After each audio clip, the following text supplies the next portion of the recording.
பாகிஸ்தானில் 5 இடங்களில் இந்திய ராணுவம் தாக்குதல் நடத்தியுள்ளதாக தெரிவித்துள்ள பாகிஸ்தான் பிரதமர் ஷெபாஸ் ஷெரீப், தாக்குதலுக்கு பதிலடி கொடுக்கப்படும் என்று தெரிவித்துள்ளார்.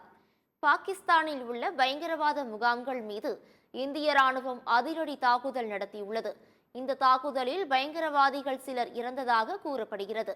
இது தொடர்பான அதிகாரப்பூர்வ அறிவிப்பு வெளியாகாத நிலையில் பாகிஸ்தானில் 5 இடங்களில் இந்தியா தாக்குதல் நடத்தியுள்ளதாக பாகிஸ்தான் பிரதமர் ஷெபாஸ் ஷெரீப் தெரிவித்துள்ளார்.